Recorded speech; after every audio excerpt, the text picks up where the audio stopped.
Welcome everybody to the 47th meeting of Soteria, where we have an introduction to a blind date given by Stedman, and this is a blind date which we are familiar with or will know when the blind date is uncovered.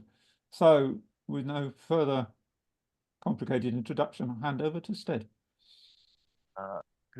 Good afternoon, everyone, or good morning or good evening, whatever time you're listening to this video. With your leave, I'd like to introduce the reading we're going to spend time over today with playing a piece of music that lasts about 4.5 minutes, which led me to the text. The text is a first novel, and at the end of our reading of it, or as much as we can get through today, we will be reading a poem which inspired the music and shares the same name as the text that we are about to read.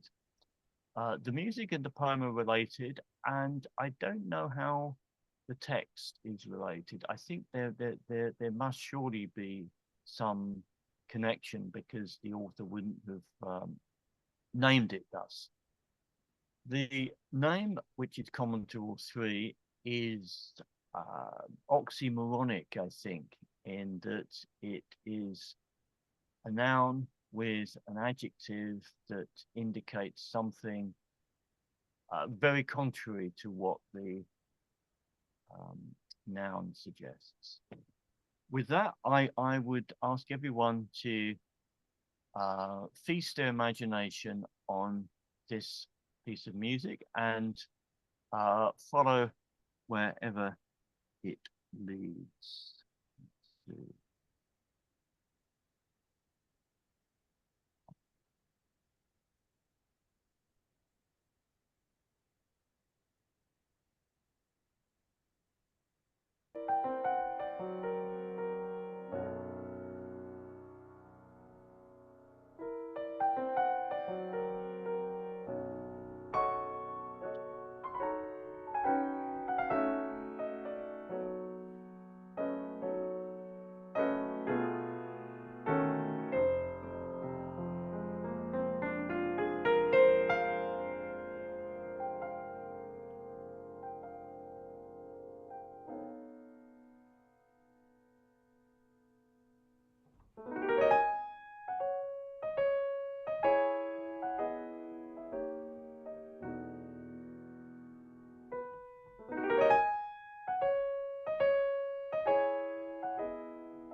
Can we?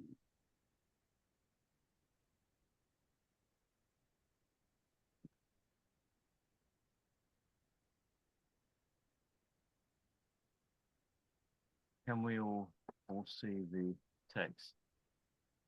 Yes, I Good. can. Janine, would you be able to? Certainly. Chapter 1, The People of Nethermere. I stood watching the shadowy fish slide through the gloom of the mill pond. They were gray, descendants of the silvery things that had darted away from the monks in the young days when the valley was lusty. The whole place was gathered in the musing of old age. The thick-piled trees on the far shore were too dark and sober to dally with the sun. The weeds stood crowded and motionless. Not even a little wind flickered the willows of the islets. The water lay softly, intensely still. Only the thin stream falling through the mill race murmured to itself of the tumult of life which had once quickened the valley. I was almost startled into the water from my perch on the alder roots by a voice saying, "Well, what is there to look at?" My friend was a young farmer, stoutly built, brown-eyed, with a naturally fair skin burned dark and freckled in patches. He laughed, seeing me start, and looked down at me with lazy curiosity. I was thinking the place seemed odd, brooding over its past. He looked at me with a lazy, indulgent smile and lay down on his back on the bank, saying, "It's all right for a doss here. Your life is nothing else but a doss. I shall laugh when somebody jerks you awake," I replied. He smiled comfortably and put his hands over his eyes because of the light. "Why shall you laugh?" he drawled. "Because you'll be amusing," said I. We were silent for a long time when he rolled over and began to poke with his finger in the bank. "I thought," he said in his leisurely fashion, "there was some cause for all this buzzing." I looked and saw that he had poked out an old papery nest of those pretty field bees, which seemed to have dipped their tails into bright amber dust.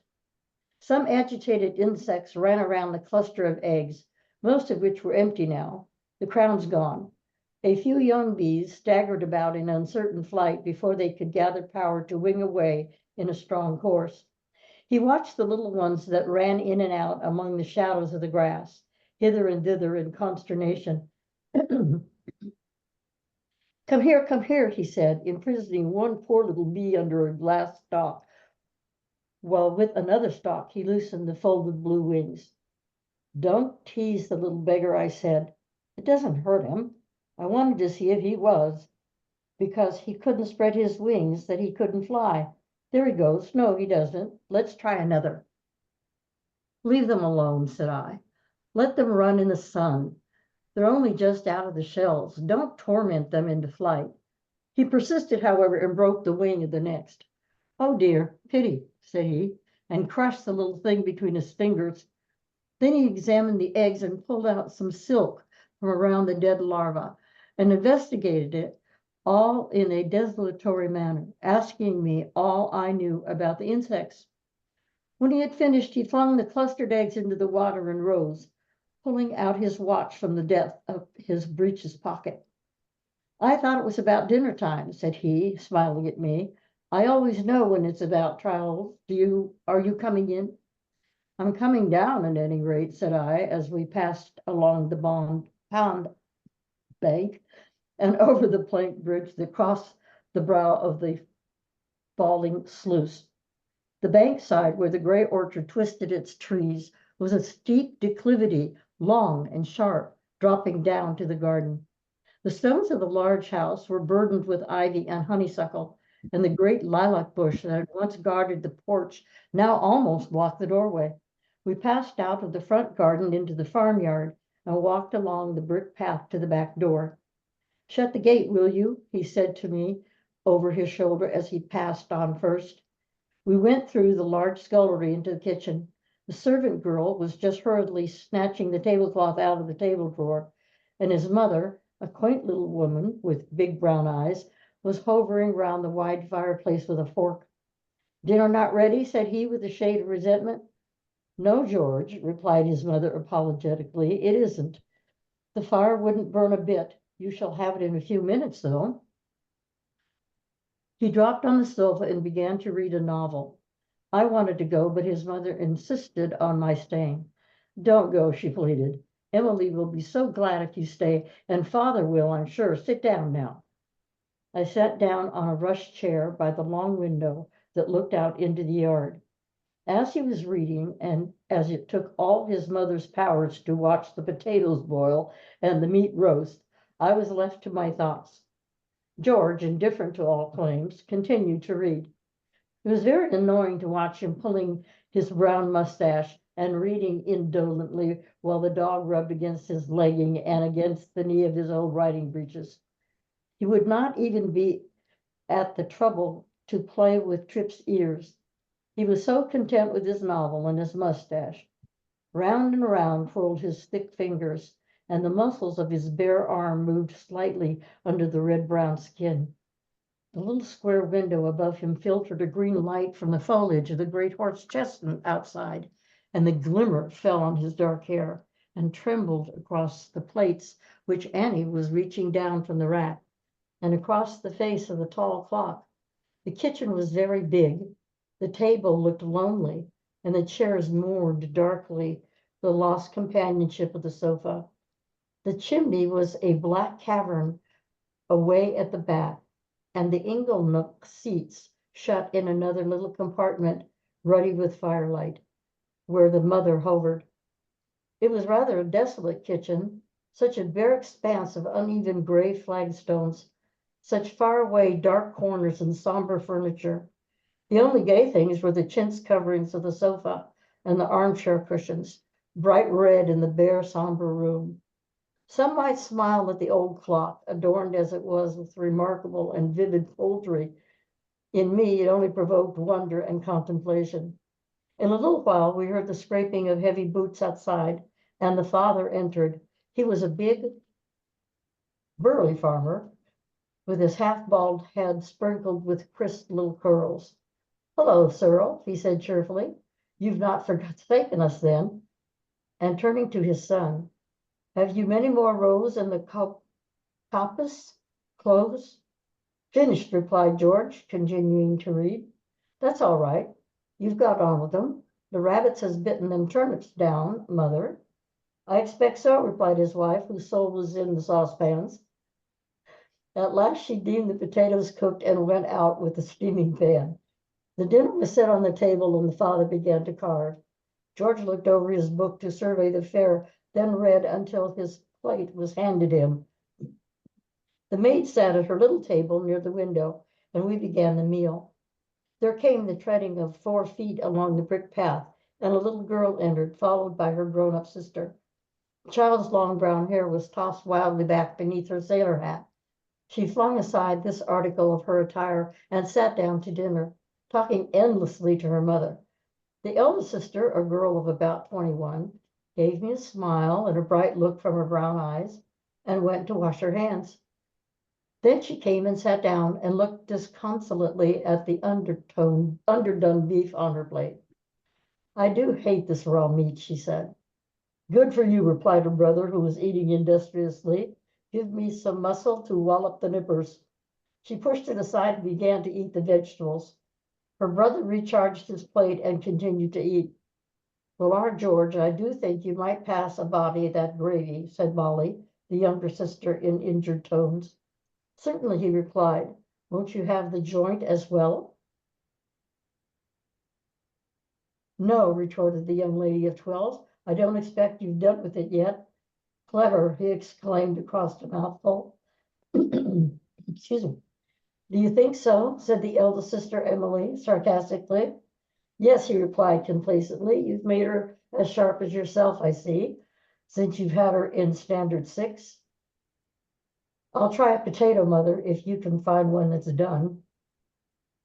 "Well, George, they seem mixed. I'm sure that was done that I tried. There, they are mixed. Look at this one, it's soft enough. I'm sure they were spoiling long enough. Don't explain and apologize to him, said Emily irritably.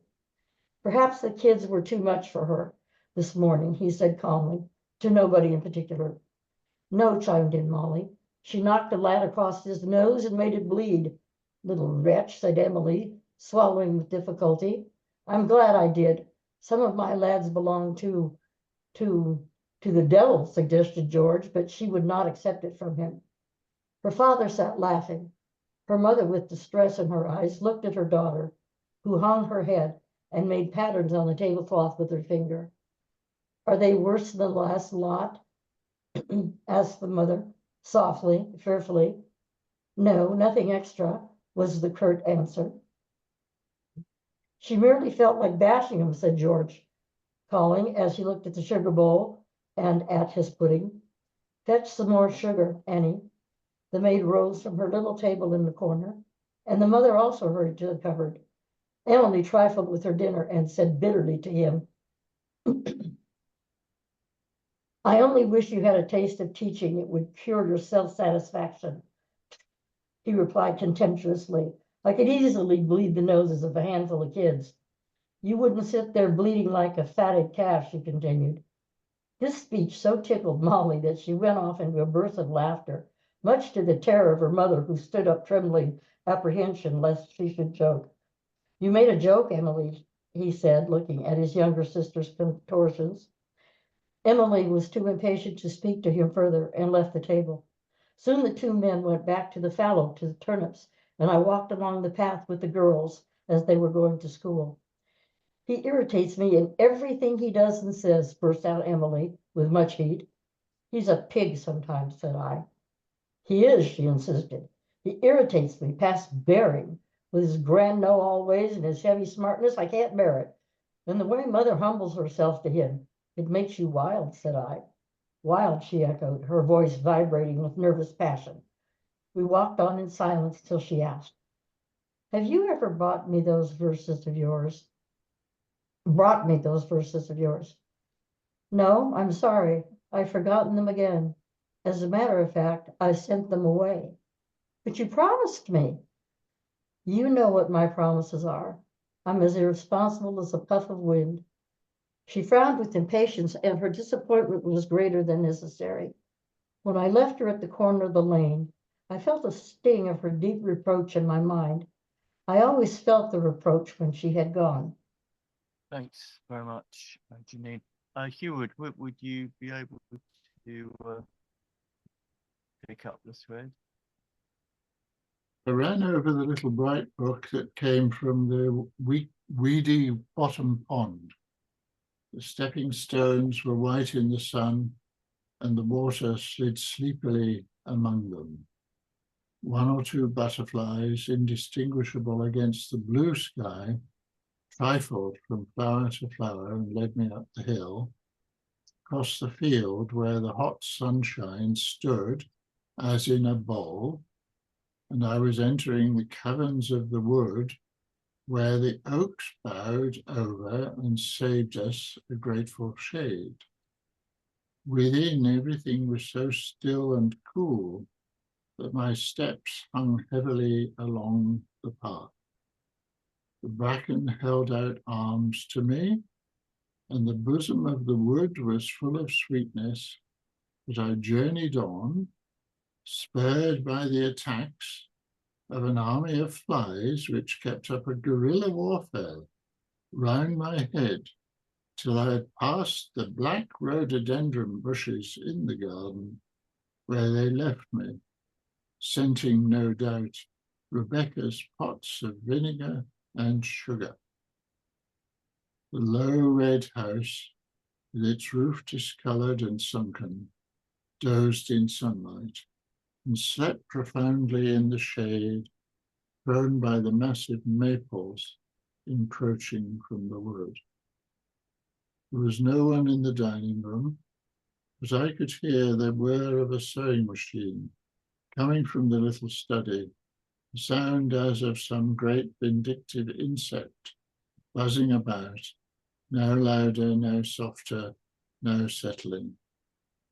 Then came a jingling of 4 or 5 keys, the bottom of the keyboard of the drawing room piano, continuing till the whole range had been covered in little leaps, as if some very fat frog had jumped from end to end. That must be Mother dusting the drawing room, I thought. The unaccustomed sound of the old piano startled me. The vocal cords behind the green silk bosom, you only discovered it was not a bronze silk bosom by poking a fold aside, had become so thin and tuneless as a dried old woman's. Age had yellowed the teeth of my mother's little piano and shrunken its spindle legs. Poor old thing, it could but screech in answer to Letty's, fingers flying across it in scorn, so the prim brown lips were always closed, save to admit the duster. Now, however, the little old maidish piano began to sing tinkling Victorian melody, and I fancied it must be some demure little woman. It curls like bunches of hops on either side of her face, who was touching it. The coy little tune teased me with old sensations, but my memory would give me no assistance. As I stood trying to fix my vague feelings, Rebecca came in to remove the cloth from the table. "Who is playing, Beck?" I asked. "Your mother, Cyril. But she never plays. I thought she couldn't." "Ah," replied Rebecca, "you forget when you was a little thing sitting playing against her frock with the prayer book and she singing to you. You can't remember her when her curls was long, like a piece of brown silk. You can't remember her when she used to play and sing before Letty came and your father was." Rebecca turned and left the room. I went and peeped in the drawing room. Mother sat before the little brown piano with her plump, rather stiff fingers moving across the keys, faint smile on her lips. At that moment, Letty came flying past me, flung her arms round her mother's neck, kissing her and saying, "Oh, my dear, fancy my dear playing the piano. Oh, little woman, we never knew you could." "Nor can I," replied Mother, laughing, disengaging herself. "I only wondered if I could just strum out this old tune. I learned it when I was quite a girl on this piano. It was a cracked one then, the only one I had." "But play again, dearie, do play again. It was like the dinking of lustre glasses, and you look so quaint at the piano. Do play, my dear," pleaded Letty. "Nay," said my mother, "the touch of the old keys on my fingers is making me sentimental. You wouldn't like me to see me reduced to the tears of old age." "Old age?" scolded Letty, kissing her again. "You are young enough to play little romances. Tell us about it, Mother." "About what, child?" "When you were used to play. Before my fingers were stiff with 50-odd years. Where have you been, Cyril, that you weren't in to dinner?" "Only down to Strelly Mill," said I. "Of course," said Mother coldly. "Why, of course?" I asked. "When you came away as soon as Em went to school," said Letty. "I did," said I. They were cross with me, these two women.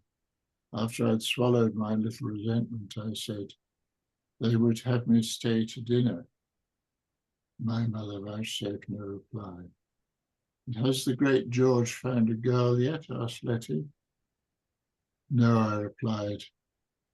"He never will at this rate. Nobody will ever be good enough for him."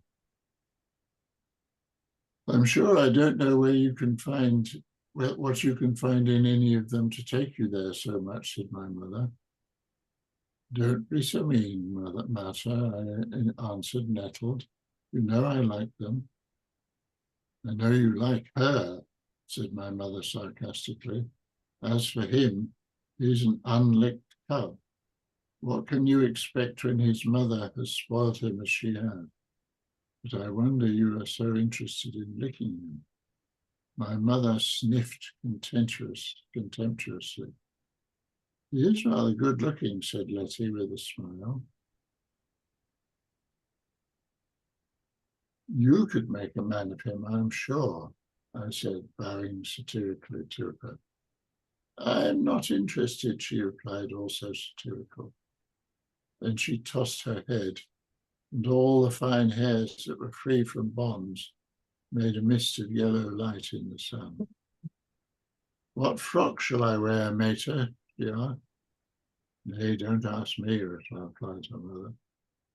I think I'll wear the heliotrope, though this sun will fade it, she said pensively. She was tall, nearly 6 feet in height, slenderly formed. Her hair was yellow, tending towards a dun brown. She had beautiful eyes and brows, not a nice nose. Her hands were very beautiful. Where are you going? I asked. He did not answer me. To Tempest, I said. He did not reply. Well, I don't know what you can see in him, I continued. Indeed, said she, he's as good as most folk. And then we both began to laugh. Not, she replied, she continued blushing, that I think anything about him. I'm merely going for a game of tennis. Are you coming? What shall you say if I agree? I asked. Oh, she tossed her head. We shall all be very pleased, I'm sure. Hooray, said I with fine irony. He laughed at me, blushed, and ran upstairs. Thanks very much, White Peacock. Edith, you could continue. Half an hour afterwards, she popped her head in the study to bid me goodbye, wishing to see if I appreciated her. She was so charming in her fresh linen frock and flowered hat that I could not but be proud of her. She expected me to follow her to the window, for from between the great purple rhododendrons she waved me a lace mitten, then glinted on like a flower moving brightly through the green hazels. Her path lay through the wood in the opposite direction from Strelly Mill, down the red drive, across the tree-scattered space to the high road. This road ran along the end of our lakelet, Nethermere, for about a quarter of a mile. Nethermere is the lowest in a chain of 3 ponds. The other 2 are the upper and lower mill ponds at Strelly. This is the largest and most charming piece of water, a mile long and about a quarter of a mile in width. Our wood runs down to the water's edge. On the opposite side, on a hill beyond the farthest corner of the lake, stands High Close. It looks across the water at us in Woodside with one eye, as it were, while our cottage casts a sidelong glance back again at the proud house and peeps coyly through the trees. I could see Letty like a distant sail stealing along the water's edge, her parasol flowing above.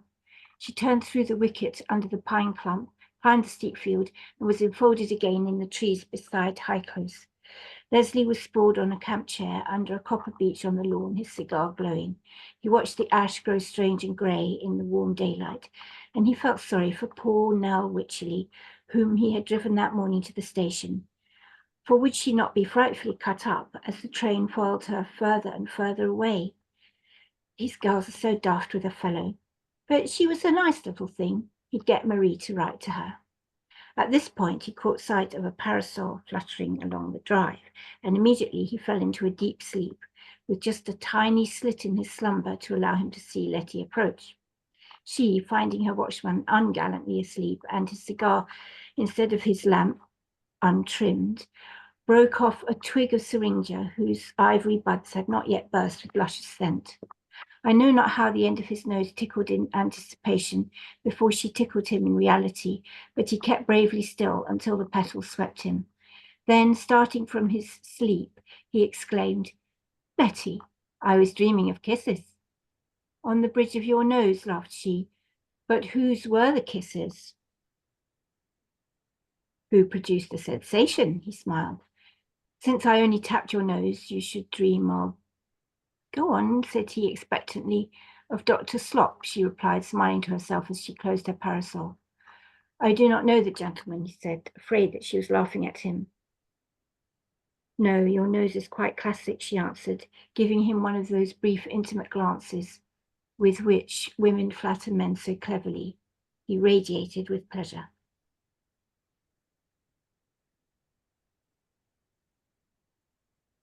Do you want to continue for a bit? Chapter 2, Dangling the Apple. The long-drawn booming of the wind in the wood and the sobbing and moaning in the maples and oaks near the house had made Letty restless. She did not want to go anywhere. She did not want to do anything, so she insisted on my just going out with her as far as the edge of the water. We crossed the tangle of fern and bracken, bramble and wild raspberry canes that spread in the open space before the house, and we went down the grassy slope to the edge of Nethermere. The wind whipped up noisy little wavelets, and the cluck and clatter of these among the pebbles, the swish of the rushes, and the freshening of the breeze against our faces roused us. The tall meadow sweet was in bud along the tiny beach, and we walked knee-deep among it, watching the foamy race of the ripples and the whitening of the willows on the far shore. At the place where Nethermere narrows to the upper end and receives the brook from Strelly, the wood sweeps down and stands with its feet washed round with waters. We broke our way along the shore, crushing the sharp-scented wild mint, whose odour checks the breath, and examining here and there among the marshy places ragged nests of waterfowl, now deserted. Some slim young lapwings started at our approach and sped lightly from us, their necks outstretched in straining fear of that which could not hurt them. One, too, fled cheeping into... I'm sorry, I'm going to burst into tears. Somebody else have to go on. It's all gone. Okay, well, Somebody go on. that's a good reaction. In Michael, perhaps you would step in. 1, 2 fled, cheeping into cover of the wood. Almost instantly they coursed back again to where we stood, to dart off from us at an angle, in an ecstasy of bewilderment and terror. What has frightened the crazy little things? Asked Letty. I don't know. They cheek enough sometimes. Then they go whining, skelping off from a fancy, as if they had a snake under their wings. Letty, however, paid small attention to my eloquence. She pushed aside an elder bush, which graciously showered down upon her myriad crumbs from its flowers like slices of bread, and bathed her in a medicinal scent. I followed her, taking my dose, and was startled to hear her sudden, "Oh, Cyril." On the bank before us lay a black cat, both hind paws torn and bloody in a trap. It had no doubt been bounding forward after its prey when it was caught. It was gaunt and wild. No wonder it frightened the poor lapwings into cheeping hysteria. It glared at us fiercely, growling low. How cruel, oh, how cruel, cried Letty, shuddering. I wrapped my cap and Letty's scarf over my hands and bent to open the trap. The cat struck with her teeth, tearing the cloth convulsively.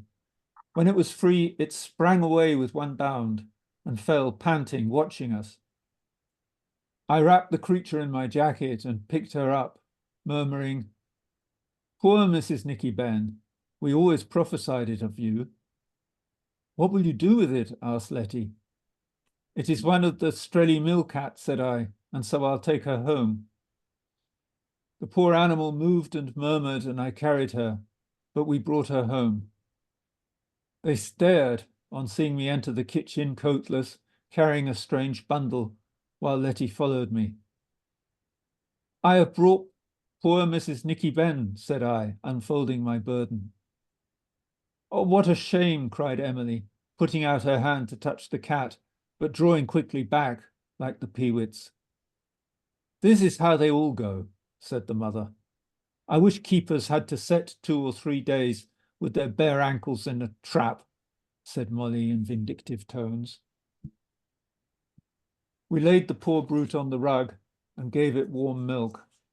It drank very little, being too feeble. Molly, full of anger, fetched Mr. Nicky Ben, another fine black cat, to survey his crippled mate. Mr. Nicky Ben looked, shrugged his sleek shoulders, and walked away with high steps. There was a general feminine outcry on masculine callousness. George came in for hot water. He exclaimed in surprise on seeing us, and his eyes became animated. "Look at Mrs. Nicky Ben," cried Molly. He dropped on his knees on the rug and lifted the wounded paws. "Broken," said he. "How awful," said Emily, shuddering violently and leaving the room. "Both?" I asked. "Only one. Look." "You're hurting her," cried Letty. "It's no good," said he. Molly and the mother hurried out of the kitchen into the parlour. "What are you going to do?" asked Letty. "Put her out of her misery," he replied, taking up the poor cat. We followed him into the barn. "The quickest way," said he, "is to swing her round and knock her head against the wall." "You make me sick," exclaimed Letty. "I'll drown her then," he said with a smile. We watched him morbidly as he took a length of twine and fastened a noose round the animal's neck, and near it an iron goose. He kept a long piece of cord attached to the goose. "You're not coming, are you?" said he. Letty looked at him. She had grown rather white. "It'll make you sick," he said. She did not answer, but followed him across the yard to the garden. On the bank of the lower mill pond, he turned again to us and said, "Now for it. You are chief mourners." As neither of us replied, he smiled and dropped the poor writhing cat into the water, saying, "Goodbye, Mrs. Nicky Ben." We waited on the bank some time. He eyed us curiously. "Cyril," said Letty quietly, "isn't it cruel? Isn't it awful?" I had nothing to say. "Do you mean me?" asked George. "Not you in particular, everything. If we move, the blood rises in our heel prints." He looked at her seriously with dark eyes. "I had to drown her out of mercy," said he, fastening the cord he held to an ash pole. Then he went to get a spade, and with it he dug a grave in the old black earth. "If," said he, "the poor old cat had made a prettier corpse, you'd have thrown violets on her." He had struck the spade into the ground and hauled up the cat and the iron goose. "Well," he said, surveying the hideous object, "haven't her good looks gone? She was a fine cat." "Bury it and have done," Letty replied. He did so, asking, "Shall you have bad dreams after it?" "Dreams do not trouble me," she answered, turning away. We went indoors into the parlour, where Emily sat by a window, biting her finger. The room was long and not very high. There was a great rough beam across the ceiling. On the mantelpiece and in the fireplace and over the piano were wild flowers and fresh leaves plentifully scattered. The room was cool with the scent of the woods. "Has he done it?" asked Emily. "And did you watch him? If I had seen it, I should have hated the sight of him, and I'd rather have touched a maggot than him." All right, I'll continue. Thanks, Michael. I shouldn't be particularly pleased if he touched me, said Letty. There's something so loathsome about callousness and brutality, said Emily. He fills me with disgust. Does he? Said Letty, smiling coldly. She went across to the old piano. He's only healthy. He's never been sick. Not anyway, yet. She sat down and played at random, letting the numbed notes fall like dead leaves from the haughty ancient piano. Emily and I talked on by the window about books and people. She was intensely serious and generally succeeded in reducing me to the same state. After a while, when the milking and feeding were finished, George came in. Letty was still playing the piano. He asked her why she didn't play something with a tune in it, and this caused her to turn around in her chair to give him a writhing answer. His appearance, however, scattered her words like startled birds. He had come straight from washing in the scullery into the parlour, and he stood behind Letty's chair, unconcernedly wiping the moisture from his arms. His sleeves were rolled up to the shoulder, and his shirt was opened wide at the breast. Letty was somewhat taken aback by the sight of him standing with legs apart, dressed in dirty leggings and boots and breeches torn at the knee, naked at the breast and arms. "Why don't you play something with a tune in it?" he repeated, rubbing the towel over his shoulders beneath the shirt. "A tune," she echoed, watching the swelling of his arms as he moved them, and the rise and fall of his breasts, wonderfully solid and white. Then, having curiously examined the sudden meeting of the sun-hot skin with the white flesh in his throat, her eyes met his, and she turned again to the piano, while the colour grew in her ears, mercifully sheltered by the profusion of white curls. "What should I play?" she asked, fingering the keys somewhat confusedly. He dragged out a book of songs from a little heap of music and set it before her. "Which do you want to sing?" she asked, trilling a little as she felt his arms so near her. "Anything you like." "A love song?" he said. "If you like, yes, a love song." He laughed with clumsy insinuation that made the girl rise. She did not answer, but began to play Sullivan's Titwillow.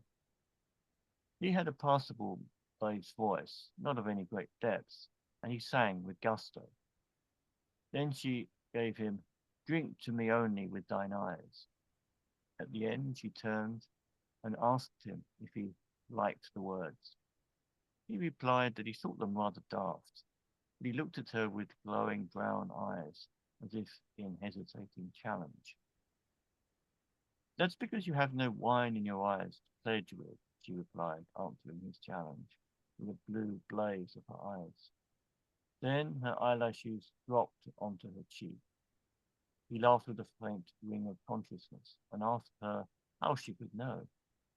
"Because," she said slowly, looking at him with pretended scorn, "because there's no change in your eyes when I look at you. I always think people who are worth much talk with their eyes. That's why you are forced to respect many quite uneducated people. Their eyes are so eloquent and full of knowledge." She continued to look at him as she spoke, watching his faint appreciation of her upturned face and her hair, where the light was always tangled, watching his brief explanation to see if he could feel any truth in her words, watching till he broke into a little laugh, which is rather more awkward and less satisfied than usual. Then she turned away, smiling also. "There's nothing in this book nice to sing," she said, turning over the leaves discontentedly. I found her a volume, and she sang, "Should he upgrade?" She had a fine soprano voice, and the song delighted him.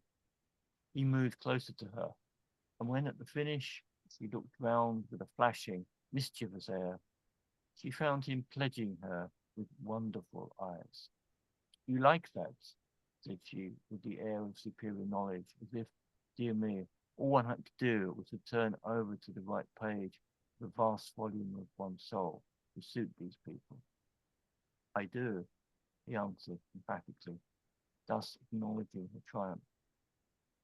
"I'd rather dance and sing round wrinkled care and carefully shut the door on him while I slept in the chimney, wouldn't you?" she asked. He laughed and began to consider what she meant before he replied. "As you do," she added. "What?" he asked. Keep half your senses alive. Sorry, keep half your senses asleep, half alive." "Do I?" he asked. "Of course you do. Bos bovis, an ox. You are like a stored ox, food and comfort, no more. Don't you love comfort?" She smiled. "Don't you?" he replied, smiling shamefaced. "Of course. Come and turn over for me while I play this piece." "Well, I'll nod when you must turn. Bring a chair." She began to play a romance of Schubert's. He leaned nearer to her to take hold of the leaf of music. She felt her loose hair touch his face and turned to him a quick, laughing glance while she played. At the end of the page, she nodded, but he was oblivious. Yes, he said, suddenly impatient, and he tried to get the leaf over. She quickly pushed his hand aside and turned to the page herself and continued playing. Sorry, he said, blushing actually. Don't bother, he said, continuing to play without observing him. When she had finished, there, she said, now tell me how you felt while I was playing. Oh, a fool, he replied, covered with confusion. I'm glad to hear it, she said. But I didn't mean that. I meant, how did the music make you feel? I don't know whether it made me feel anything, he replied deliberately, pondering over his answer, as usual. I tell you, she declared, you're either asleep or stupid. Did you really see nothing in the music? What did you think about? He laughed and thought a while, and laughed again. Why, he admitted, laughing, and trying to tell the exact truth. I thought how pretty your hands are, and what they're like to touch. And I thought it was a new experience to feel somebody's hair tickling my cheek. When he'd finished his deliberate account, she gave his hand a little knock and left him saying, you are worse and worse. She came across the room to the couch where I was sitting talking to Emily and put her arm around my neck. Isn't it time to go home, Pat? She asked. 8:30, quite early, said I.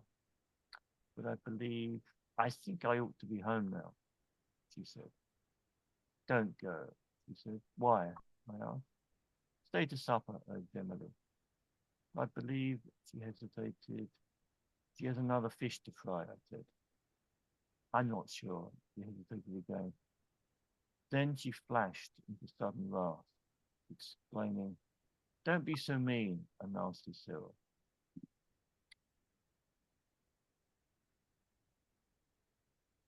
Well, were you going somewhere? Asked George humbly. Why, no, she said, blushing. Then stay to supper, will you? He begged. She laughed and yielded. We went into the kitchen.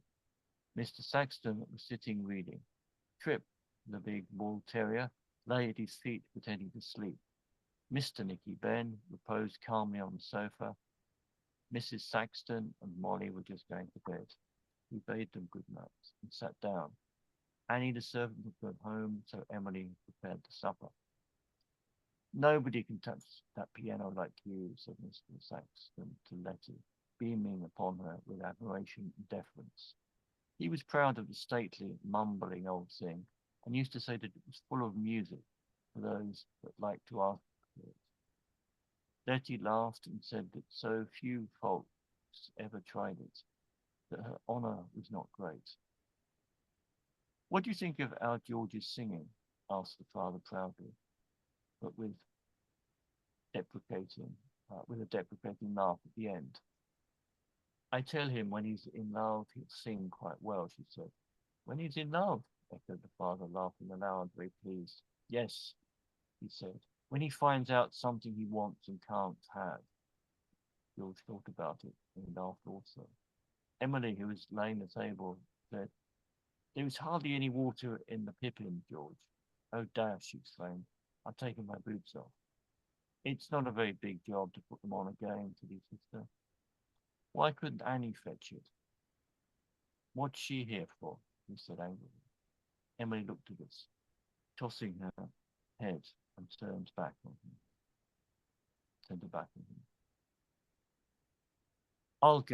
I'll go after supper, said the father in a comforting tone. After supper, laughed Emily. George got up and shuffled out. He had to go into the spinney near the house to a well, and being warm, disliked turning out. We had just sat down to supper when Trip rushed barking to the door. Be quiet, ordered the father, thinking of those in bed, and he followed the dog. It was Leslie. He wanted Letty to go home with him at once. This she refused to do, so he came indoors and was persuaded to sit down at table. He swallowed a morsel of bread and cheese and a cup of coffee, talking to Letty of a garden party which was going to be arranged at High Close the following week. What is it for then? Interrupted Mr. Saxton. For? Echoed Leslie. It's for the missionaries. Oh, is it for the missionaries or the unemployed or something? Explained Mr. Saxton. It's a garden party, not a bazaar, said Leslie. Oh, a private affair. I thought it would be some church matter of your mother's. She's very big at the church, isn't she? She is interested in the church, yes, said Leslie, then proceeding to explain to Letty that he was arranging a tennis tournament in which she was to take part. At this point, he became aware that he was monopolizing the conversation and turned to George, just as the latter was taking a piece of cheese from his knife with his teeth, asking, "Do you play tennis, Mr. Saxton?" "I know Miss Saxton does not." "No," said George, working the piece of cheese into his cheek. "I've never learned any lady's accomplishment."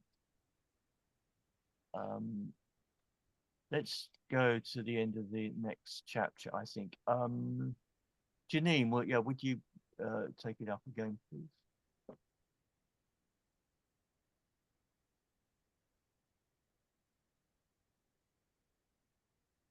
I was muted. Hold on. Oh, sorry. Leslie turned to Emily, who had nervously been pushing 2 plates over a stain in the cloth, and who was very startled when she found herself addressed. "My mother would be so glad if you would come to the party, Miss Saxton." "I cannot. I shall be at school. Thanks very much." "Ah, it's very good of you," said the father, beaming, but George smiled contemptuously.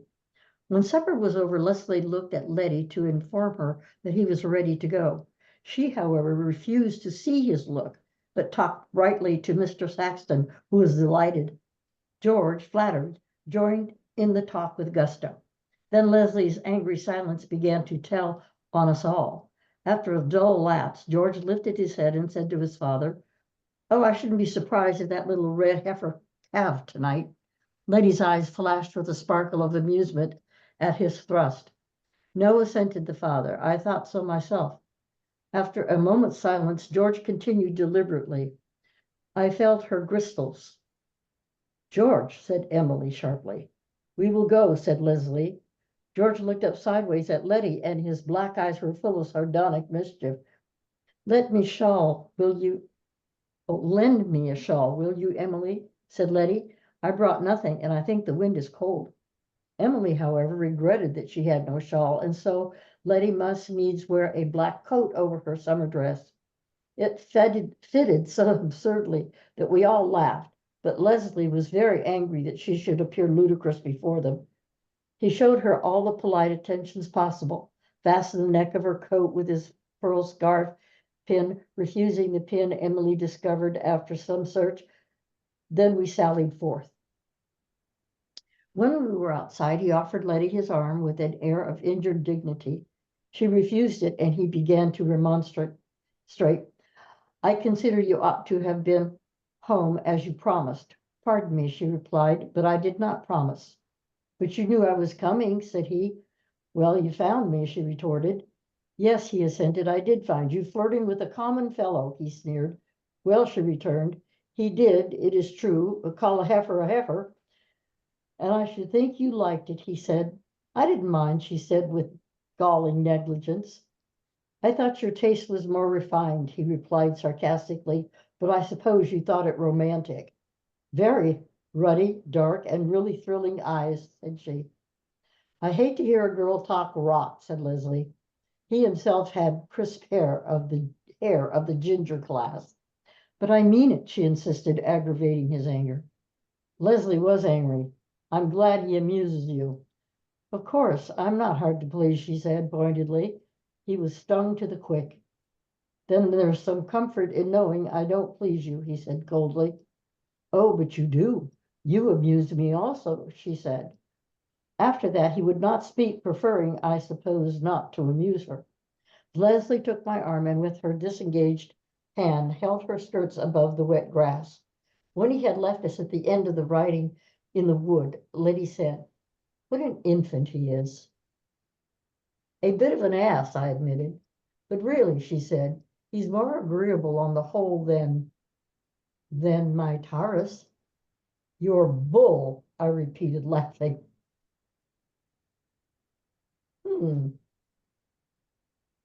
Ah, yeah, Interesting. I think that seems a good place to stop and to hear what you think of the writing. Hugh, you perhaps have guessed what the work is. If so, please don't mention it. What's your view of it? Have you been enjoying it? It irritates me. I mean, I do know what it is. When I was reading my bit of it, I was aware that I was dramatizing the metaphors that didn't quite work. And it has the combination of a kind of brilliance and awkwardness of an early work. Which it is. I enjoyed some of the descriptions of nature, the way the language is used in places. I liked. I like the general literary rhythm it has, but a lot of the details, I found it's obviously by someone of great ability who hasn't found his or her niche as yet, or an ability to self-edit very well. Michael, what's your view? How did you find it? Yeah, well, I have to say that I think, well, in fact, I'm sure I would have guessed the writer, although I don't know if anybody else saw that. Actually, you could see the title of the book obscurely at the top. Oh, okay. But to be honest, I recognize the style. I think it's one of his only books I haven't read. And I'm confronted with exactly the same problems that I've always had with this writer, which is that I cannot say, I would not say, and I do not say that this is a poor writer or a bad writer, but there's something for me that there's a wall. I don't have any empathy. There are a lot of things that confuse me, and I can feel it even more strongly in this text. And one is, I don't know what other people think, I don't understand what kind of social class this is supposed to be. I did make a note. I mean, ass and daft, for me, I mean, maybe I just have prejudices. Ass sounds so upper class and daft sounds so provincial. There are servants, and yet then there is kind of slang that comes from American, almost to me. And then there's this old-fashioned archaic element as well, all mixed in. And I cannot really see the characters before me, but I can see absolutely echoes of a later work. In fact, part of it almost the same as a much more famous work that was made into a film. I won't say which one in case anyone's guessing who this writer is. But I can't enjoy him. I'm sorry. Well, sure, I said him, her, but I would never do this person down. I would never say this person's overrated or anything like that. It's just, I suppose this can happen in life, even though I love literature and books. This is a writer who I think, never return to, except for the short stories, which I enjoy actually more than the novel. So, Edith, I mean, unless I misinterpreted, the images of nature seem to have touched you quite intensely, or maybe that was something else that caused that. No, it was just so closely observed how, I mean, obviously I've guessed who it is as well. Yeah. And when 1920, I mean, it's just gone, and that's why true. I was upset. But of course, when he was writing it, he was just describing it, and it struck me that he actually describes people rather as if they were plants or animals. It can get a bit tedious actually, because he observes every detail, every action. He's almost like a naturalist observing human beings. Has he got sorry to interrupt, but as you mentioned that, it's just this thing about moustaches. I think there's always a man who fondles his moustache, again being observed like an animal. That was one of the things. I thought, no, not that moustache again. There's always this. Oh, really? No, Yes, it's Well, he's always there. delightfully. I mean, he's just very. I mean, I adore him. You know, really, I do. But I mean, actually, I've recently discovered his essays, and I think they're a lot better than his fiction. He's Ah, the most brilliant Mm. essayist ever. But I've only just discovered them, so I've Oh, only read really? them. That is it. Which I essay would have agree with sorry. you on that. I don't agree that the fiction is bad, but I do think that things like the essay on the Grand Inquisitor or the discussion of Galsworthy's writings and many of the minor little pieces as well, thing on Eric Gill and the things on the Italian writers and the Rotzanov, he's brilliant, absolutely stunning. Or the review of H.G. Wells, it's very, really, very funny. that's His interesting. capacity Yeah. for comedy comes out probably better in the reviews and essays than in other writings. He's That- just a that very is sharp interesting. observer of Yeah. human Yes. beings, I think, and Yeah. and it doesn't really fit in fiction. You know, it's difficult to, if you put it all that in fiction, all that detailed observation, Mm. you know, it's something that doesn't quite gel. I don't know why not, but when he, you know, anyway, but when he's describing nature, of course, well, it's just a genius. well, the poem the snake was about the first poem I ever read, and had an enormous. It still does. So I don't want to be negative about it. I mean, that poem, a snake came to my water trough on a hot day, and I in pajamas for the heat. Was about the first poem I read when I was 8. Absolutely Oh, really? knocked me Really? over, especially the bit about my cursed human education, because I hated my school. And here was a poet saying my cursed human education. I go, there's an adult saying it. Oh, wow, my cursed education. Mm, mm, mm. Okay. Oh, well, that's good. Well, you know, that is something good. Any essay have you read any of the essays that you had mentioned? No, I haven't, because I oh. only just, the book arrived rather dog-eared from Amazon secondhand, and Oh, I've only right. read a couple of them. Oh, okay. But Is it Phoenix you've got? I just, no, it's just a collection of essays. I'm not sure what it's called. Don't know May I done ask with it. what provoked the purchase? Edith, any? I stumbled across a description of Germany in 1924, Mm. which is regularly picked up by magazines and reprinted, because it is absolutely breathtaking in its analysis, its foresight, but it's not really prophetic, because he's observing something.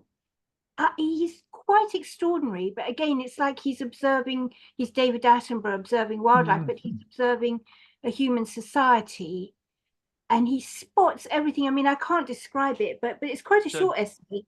But he predicts exactly what's going to happen. This is an essay about, you know, contemporary Germany or whatever it's called. 1924. It's written in. He visited Germany in 1924. Oh, okay, that's interesting. And he described it in a way which is uncanny. So, yeah, not critically either. In fact, to be honest, Lawrence, I mean, well, anyway, I won't go this, but you know. I don't think, unless Janine was guessing who, I think we all know sorry, who he yeah, is. I have no idea who this is. All right. Oh, Well, really? Oh, Janine. I don't know. Who is it? Oh, well, that's interesting. good. Well, should we give Janine clues, or would that?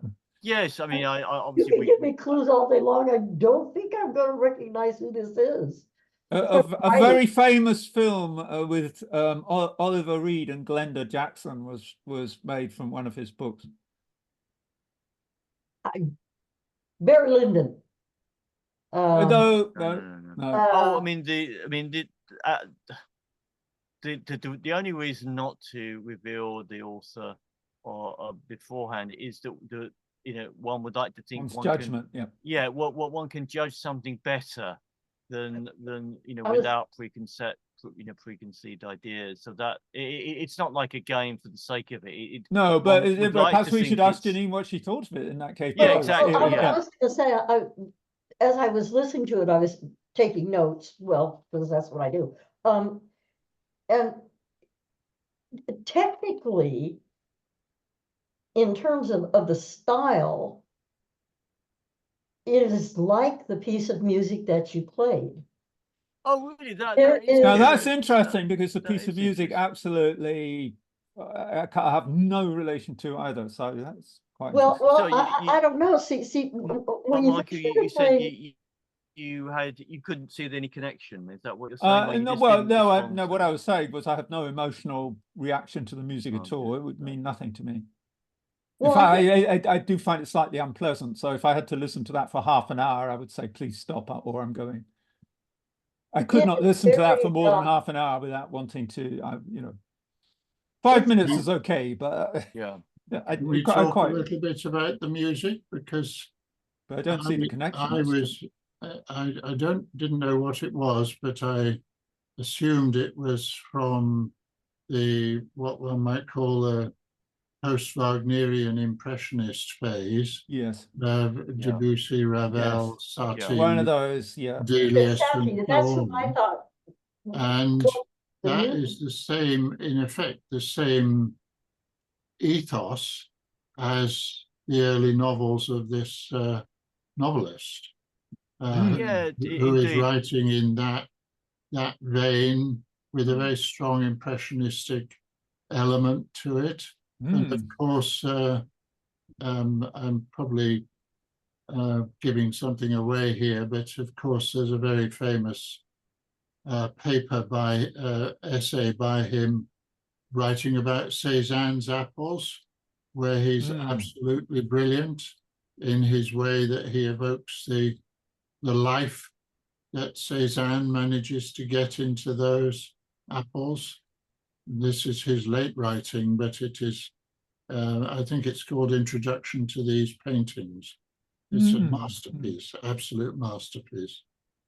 Oh, Well, that's what I'm saying from a technical point of view, having heard the music first and then reading it, I noticed that it and you were mentioning, Edith, about 1924 and about that feeling of almost a sadness of something that we actually are too young to remember. We don't know what it was like to live in the 1800s or the beginning of the 20th century. And yet there's somehow this thing that lingers over us that we come to accept that there was a change, and there's an idea that aging a long time ago is not the same as aging now, and looking back. And that's what the music captured for me, was this kind of disjointedness, this contradiction in emotional with the rational that was colliding. And that's the way I look at this writing. It is said I, which is a very awkward. Why not put he or I said or he said? Yes, yes. But instead it's said I or said he, that gives it a throwback to an earlier time. And for me, the characters are lost in the detail. When detail is so overbearing, it becomes an information dump as opposed to creating another world, which you have to do in fiction. And that's what I noticed about the story. I don't really know what the story is about.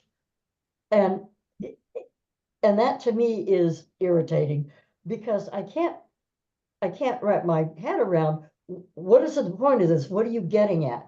If you are describing this other world, what is it that I care about at this point? Janine, if you think of Beethoven's Pastoral Symphony, which I'm taking as an extreme example, we know what it's about. And if we think of Jane Austen's Emma or Dickens's David Copperfield, we know what it's about. But if we get to the music of Debussy or Ravel, it's not about anything. And there's a sense in which a lot of modern poetry, and particularly a work like this one that we're reading, is in a sense not about anything. The wasteland is only in a very vague way about something. It's more of a creation of a vision. And Well, that's what I wrote down, it reminded me of a tone poem. And that's kind of the way I look at the written piece as well, is like you say, it's not about anything. It's a mood. It's a creation yes, that's right. of the tone and the zeitgeist of the time in which you're placing us in the writing.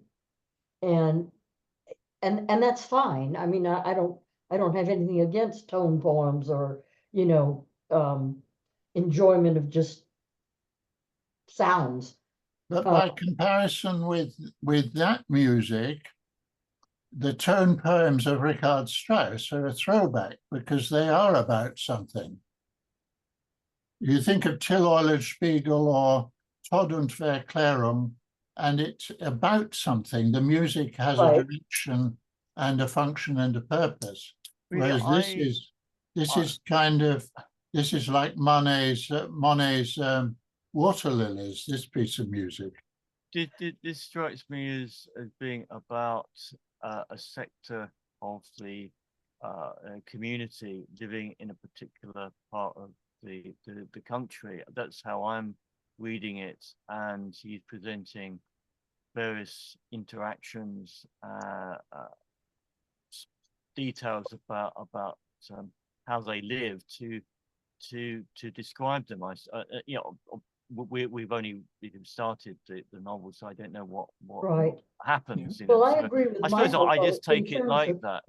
I'm not expecting a strong story like a detective story or something like that. I'm not complaining, Stead. I'm just saying, because I think that Edith was absolutely spot on in saying it's just evocative, it's just descriptive, it's just saying, this is what's going on here. And in that sense, it's also contemporary philosophically with the emergence of phenomenology in Husserl's writings, which is about just evoking the things as they are. Well, but I think it's about, to a certain extent, it's about the increasing perhaps social assertiveness of women. I mean, that came over very strongly. And I think he always tends to put men as rather the inferior sex in his novels. And maybe that's something I also object to. I don't know, but very clearly the women are more clever there. And he lays that on quite strongly, I think. And also, but I'm always confused, as I said about this, there seems to be all kinds of social issues and social class issues, but they're rather hard to follow. And I've had that in his books as well. I'm sort of thinking, what is the financial social position of these people? They got servants, and then they use sort of very provincial language like daft, and then they have to do very physical work. And maybe I don't know the social circumstances of England at that time and that place, but I haven't found that in other novels. Other novels are very clearly socially stratified, and here it all seems to be a kind of mixture. It's a bit sort of, are they upper class, are they middle class, are they working class, are they rural, are they landed gent? What's going on? And I'm very confused by that. That is the whole point. Maybe the point of the era is that could be. It was all mixed up. In other words, you don't, the classes allegedly were beginning to dissolve. But that may be what he's trying to, way that leaves people without this definitive, what is it about? It moves from very well developed sense of linear storytelling to this kind of integration of different classes, language, slang, you know, and which goes along with art, the way it changed, right? If you look at realism and juxtapose that with arts of the 1920s, like 1924, which was probably pivotal in terms of making the transition between before the war and after the war. And now you're a couple of years later, it's now 1924, and people are confused. People are looking at women in 1924. If you even compare clothing during the war and in 1924, you see this incredible rapidity of change that left people disoriented. And I think that's, if I had to use the word to describe what we just read, is disorienting. Not in the sense of we can't follow what he's saying, but how he is saying it. In my mind, I wouldn't choose this to read over and over and over as a novel, but I'm glad we read it because it does pinpoint the dislocation of our expectation of the social order. And of course, we know World War I tried to destroy the This is social before order. World War One, but it's I was going to interesting say, what is this you before, say, because World War One, isn't it? Yeah. if one thinks of Stravinsky's Rite of Spring as a Yeah. piece of music Yeah. which caused a riot at its first performance, that was also First World War, Third World War. There's an interesting slip. Yeah, isn't it? Yeah. Yes, President Putin. It's coming, hold on. But you're right, Janine, that there's something going on here which is about a very profound change of sensibility and Mhm. consciousness. Mm. When Haydn heard the first trial performance of Beethoven's Eroica Symphony, he remarked, "This changes everything." And I think it's a similar kind of shift that you're recognizing. Of course, Wagner's music is also a shift in that direction. Well, and Very certainly excuse- Wagner's music. I'm sorry, go ahead. I was just going to say, Hugh, you've got to go at past. So let us read the short poem which inspired, or was one of the inspirations for the music we began with, and shares its title with the novel we've just read an extract from. And Chapter is it? Sorry? Yeah. Perhaps you would read this. Yeah. Can we all see that? Yes. Yeah, it's not very long. This is by William Sharp, who curiously took on in his later life the nom de plume of Fiona MacLeod, which is quite unusual. I never heard of a man presenting himself for literary purposes as a woman, but I'm sure there are other cases. Oh, if you would please, if you'd be so kind. Here where the sunlight floodeth the garden, where the pomegranate reareth its glory of gorgeous blossom, where the oleanders dream through the noontides, and like the surf of the sea, round cliffs of basalt, the thick magnolias in billowy masses front the sombre green of the ilexes. Here where the heat lies pale blue in the hollows, where blue are the shadows on the fronds of the cactus, where pale blue the gleaming of fir and cypress, with the cones upon them amber or glowing with virgin gold. Here where the honey flower makes the heat fragrant, as though from the gardens of Gulistan, where the bulbed singeth through a mist of roses, a breath were born. Here where the dream flowers, the cream white poppies silently waver, and where the sirocco, faint in the hollows, holdeth his soft white wings in the sunlight, and lieth sleeping deep in the heart of a sea of white violets.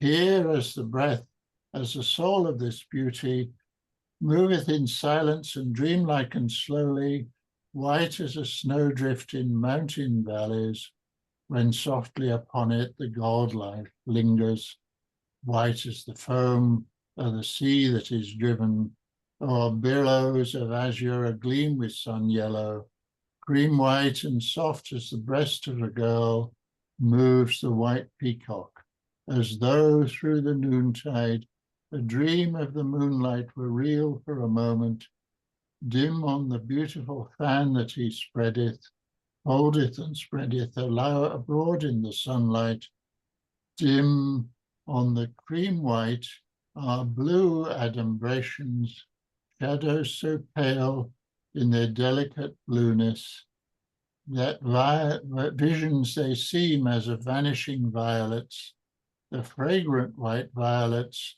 veined with azure, pale, pale as the breath of blue smoke in far woodlands. Here as the breath at the soul of this beauty, white as a cloud through the heats of the noontide, moves the white peacock. I don't think he quite manages the rhythm, I have to say, but maybe it's me that couldn't manage it. No, it was yeah, the most violent passage. It's a I think Dr. Leavis would have said that it's a bit like Yeats dreaming away through the Celtic twilight. Yeah. I mean that was the kind of fruit of the fine tune of the aesthetic movement. It seemed to be to my ears, and one saw images of works by Whistler and Aubrey Beardsley and so forth. Very stylistic and Houseman, I would have thought as well. well, yeah, I mean, indeed, that's as a writer, yeah, Allegor is yeah, exactly, yeah, it's all part of that movement, and that. So was the music also called The White Peacock? Was the Yes, music... indeed, yeah, all three are called the White Peacock. The Oh, novel, right. the The novel. music's also composer called of The the White music? Peacock. William Griffes, Ah. an American composer. The White Peacock comes from a collection called Roman Sketches. That is by far his most famous piece, and it achieved some popularity. It was performed by Toscanini in an orchestrated version, but it's most often known in the piano form. The poem inspired it, as did the sight of a white peacock at the Berlin Zoo, curiously, and also the sight of sunset when he was on the train from New York heading towards Manhattan, I think. So several influences on that. Yeah, I can understand the sunset with the lyrical feel, the things coming to a close, and the coloration, that makes sense. Couldn't really find very much connection between the thanks so much. Appreciate your coming. Appreciate that. Thank you. Yeah. Bye. Of your Sunday. Bye. Thank you. Bye.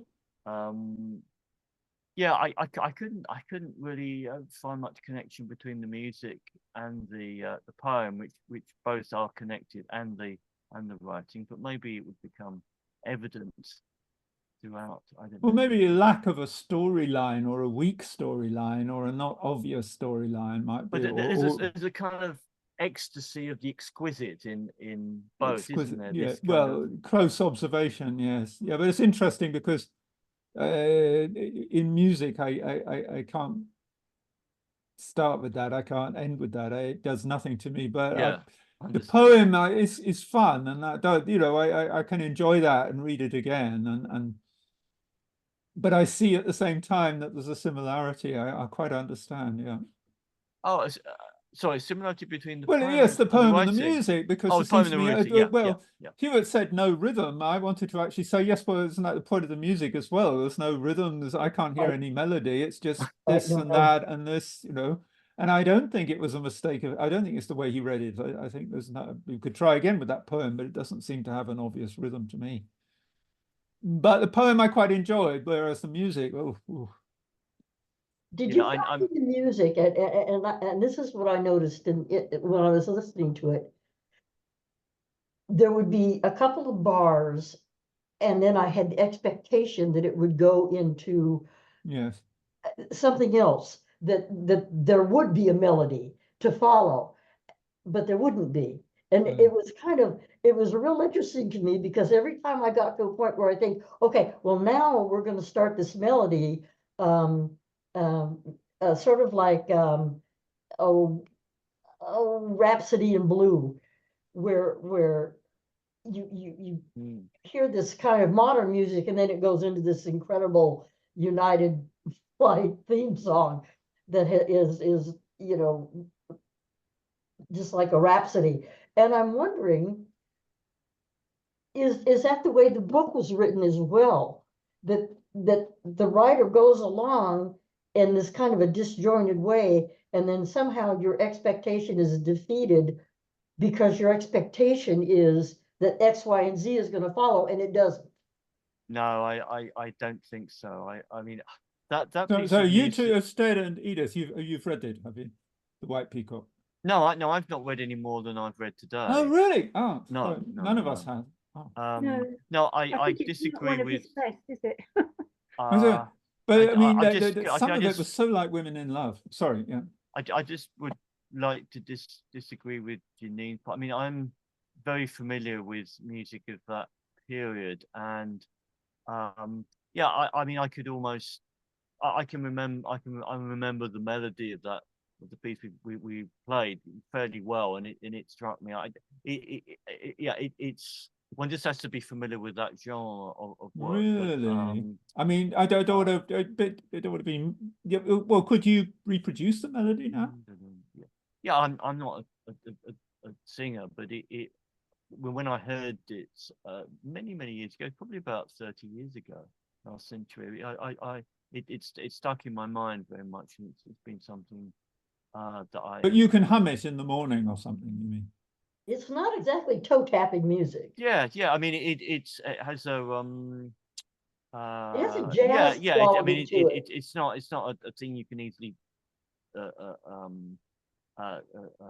sing to, but it has a definite melody, like the works of Debussy, which it's very much modeled Yes. upon. Yeah, Well, actually, I thought it might be, La Cathédrale Engloutie. yeah, that's one of the preludes. Yeah, I thought it was that for a bit, and then I Yeah. thought, oh no, maybe it's not. But that has a story to it. I mean, what did Debussy intend to convey? A submerged, a cathedral beneath the waves, or something? It's about something. The structure of the White Peacock. I did read a paper that analyzed it musically to claim that it's a representation of the way that the tail unfurls and moves in a certain way. So, but I mean, I like music of that period very much. It always has a deep, it makes a deep impression on me. It just seems to represent something of the beauty of life, which, and the beauty of life doesn't necessarily have that kind of a hymn like a tune to it, but it's a series of discrete things that somehow have meaning, and that but that we're moving off into another topic, which is perhaps the kind of thing that these meetings are supposed to do, to throw up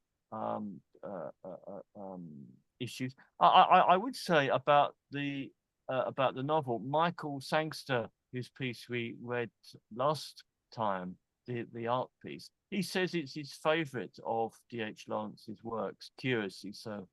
D.H. Lawrence? Really? You're surprised? Yes. But it's- I am. Well, yeah. But what surprises me is that D.H. Lawrence has a reputation of being a misogynistic person, and in this story, the women come off pretty well. I've never heard that reputation. I would have thought the opposite. I've not heard that. Well, But when no, he, He kind of worshipped them, didn't he? well, he His wrote- wife dominated him, his German wife. I haven't heard anything about he- misogyny. well, I've heard him that's accused of a lot of German, things, but not so- misogyny. I mean, his mother had a great importance in his life. I think his Hmm. father was an alcoholic and was I think that's yeah. right. Died when and, he was quite young, I think. Yeah, I think so. He did have a very good relationship with his mother that fostered him as a writer and his artistic sensibility. Well, So, what's the novel about Mellors and that Lady Chatterley's lover, right? Hmm. And when he talks about when the character has sex with them, he doesn't like black women because they're a lot like mud. He has a very mean streak, almost like what's in this story. The position of these men as kind of brutish and the boots are heavy and the men are, you know, the mustache and all this kind of negativity about the men. Yes. But what happens at the end, she claims that she likes this guy. He's an alpha male. He may be crude, rude, and you know, and using heifer, which I'm not quite sure if that's such a bad word, but yeah, I when didn't she really. said, Yeah, that I was agree, strange, there's- wasn't it? Yeah, I agree. you know what I really mean? There's this Hmm. juxtaposition of the female and the male butting heads, as it were, which, you know, sexual tension, I get that. But Lawrence, I can't believe that it's him. But I would have thought it's to me absolutely, you know, it's so Yeah, typical of his I'm style. I mean, surprised. I really am that it's, yeah. Huh, oh, we darn. Well, and the Lawrence descriptions really- of is it George in that is very like the descriptions of Gerald and Women in Love. is it? Hmm. Forgotten. I haven't read any for. We did. We had a schoolmaster at A level who was potty about D.H. Lawrence. So we read a lot, but I haven't read Right, much. right, But I mean, Lawrence is really, he's about nature, isn't he? He's about the nature and the elemental, you know, how we've lost it because of the Yes, machine. yes, you yeah, know. yeah, yes, Yeah, yes, yes, yeah, Not yeah. difficult, but you know, it's so and really I mean, he's more relevant than ever now that we've realized, because we didn't all realize when he was about just how destructive we were being, but now it's Yes. smacking even the most unobservant people Yes, in the yes, face. yes, And yes. he wasn't a misogynist, but he thought that women were too dominating and were snuffing out the elemental sort of side of men, which is very valuable because you know, and they wanted to have tablecloths, you know, and sort of nail There polish, is that, yes. you know, and play tennis and you know, would be civilized, and not all. I mean, some men quite like that, but they, you know, they didn't.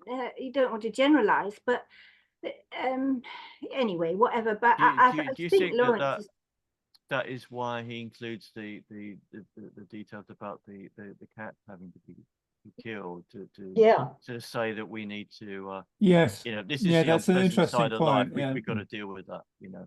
Well, absolutely. But did he read the White Peacock a poem then? Does he say that he called his book No. the White Peacock because No, of that is precisely the point. There, I've not been able to perceive any connection between the novel and the poem and the music, one of which is an inspiration on the well, other. why is the novel called the White Peacock? Because it's Well, I don't know. because we haven't finished reading it. That is part of the you know, I don't know, but I was drawn to it because of my liking for the music. Well, I mean, if it is based on the poem, we know what the novel is about then, don't we? Which it's about what Lawrence is about. You know, he's about that thing. Well, and the primitive part of the male, the white peacock, it's the male that has the big display. Ah, Yeah, ah, but not that women, could but white, be. not Yeah. You know, coloured. and the Peacock females, is male, yes. Yeah. peahens are drab and kind of. Very true. Yeah, I mean, I'm sure there is a reason. Yeah, exactly. I mean, peacock. Yeah, I mean, it's a very significant sort of metaphorical. Well, instead, you trope, must isn't it? please read this book to the end and report back Well, on. Well, yes, can you please elucidate? No, it? you're duty bound, I think. But I mean, even in I bought a copy of the Robots of Dawn in German because I was enjoying it in English, so I stopped halfway to continue that. There's a much better book than I thought at the time, the Robots of Dawn, actually. Oh, you're Rather than- jumping subjects here a bit. This is one of the early. So I don't have any space, and Oh, I see. I'm disinclined to continue it. I mean, I don't know. I mean, Edith. I mean, sorry, Edith or Janine. Maybe either of you can do Well, the homework to find out. Edith, do you think that maybe it's the loss of the primitive, that the female? Yeah, I mean are that's a finally coming perfectly valid point. grips with the fact yeah, that yeah. it costs that. Yeah. Whatever you want to call them, whether you want to call them warrior cultures or primitives Yeah. or whatever, and that's what we're losing. Oh, very much, yeah. Yeah, And yeah. that's Yeah. so true. I mean, now so many men are saying the same thing and not quite so well, you know. Yeah. But you know, I mean, Yeah. Lawrence was on it, you know, in 19 whenever it was, you know. I mean, he really is a most extraordinary person. Was that famous the end of Women in Love at the front of the coffin, if you remember that, which is also extremely good in the film as well, because the film you can criticize as having too much of the 60s, 70s in it. But when Ursula turns to it's the other man, I can't remember, Birkin, I think, and says, "Why are you crying so much? He's just your friend." And she said, "Isn't my love enough? Isn't the love of a woman enough for a man?" And he turns to her and says, "I don't believe that," he said. And that's the end of the novel. Oh. Yeah. Done very well with Alan Bates actually crying. I mean, Alan Bates, the tears are streaming down his face. I don't know how he did that. Shame Mike was not here. Because of, Is that the film, Michael? That's the film, yeah, which was Yeah, okay. I don't. When did the film appear? Quite a long time ago. It must be You know, I early don't think I've 70s. ever seen that movie. It's got Glenda Jackson as Gudrun, Alan Bates as Birkin, Oliver Reed as Gerald, and I forget who played Ursula, and I forget who directed the film. And it's a little bit jazzy, sort of 1970s, end of the 60s. That element gets into the film, but it's still a good film, I think. Well worth watching. I'll have to see that. It caused some shock because they have a nude wrestling scene, which caused some scandal at the time, even at the time, because both men are naked, and you can see naked women in a film, but not a naked man. You don't see that much, but you do see something, and that was considered quite scandalous at the time. And they did have to wrestle naked. As I was saying, Michael, it's a shame that other Michael is not here because he was a friend of Alan Bates. Yeah, as he said, which is quite. Yeah. On the strength of that, I got Alan Bates's biography, which I read to the end, which I thought was quite interesting. Oh well, I think maybe with that good point that Janine made about the possible reason why the novel is titled in the way it is, perhaps we can bring things to an end. And I don't know whether is Father Frank going to do? Let me, one of us or perhaps both of us should contact him, because he's had quite a lot of time now, and maybe, and he said he needed some time. Well, he's had 3 months, so hopefully maybe he has something ready for next month. Yeah. If not, we'll have to quickly think of something else for next month. I mean, these reading something like this is very, very quick to do. You just have to find the text and put it in. Either I mean, one of us can do that. We can do that. Michael, I mean, you can lots of stuff. I'm sure you read that you'd like to revisit. Yes, so that would sure, be good. for sure. So we'll work on that. But we'll contact Father Frank first. So we'll have to hold our Yeah. horses on giving a date at the moment, but we'll I'll send out a message in due course when I've got a date. Yes, yeah, that's good. All right, well, thanks so much everyone for coming, and Right. enjoy the rest of the I day. learned a lot today. I really Oh, did. great. Oh, Oh, great. I learned a lot. Oh, good. Me Oh, too, that's me too. wonderful. Yeah. Wonderful. Thank you. Wonderful. Wonderful. yes, it's always interesting. It's always worthwhile. Yeah, and absolutely. it's always nice that everybody has something worthwhile to say at these Yeah. meetings. Really, they do. I mean, there's Yeah. nobody who sort of wilts and has nothing interesting to say. I Yes. think that's Yes. it- It's a Nobody. good thing, so. yeah. All right then. Yeah. Yeah, so goodbye thanks, for Dave. now, Thanks, and, everybody. And yeah, probably most of us in Britain might be watching the football. Maybe Janine not. yeah, And Yeah, not me. all I'm right. gonna go read some D.H. Lawrence. oh, well, right. Yes. Read the short stories first. The short stories are a little bit neglected, I think, and they're very worthwhile, in my opinion. Maybe next week if we can do some poetry. We haven't done that for a while. All right. All Bye-bye, right. everyone. Bye, Take care. Bye-bye. everyone. Bye-bye. Bye-bye.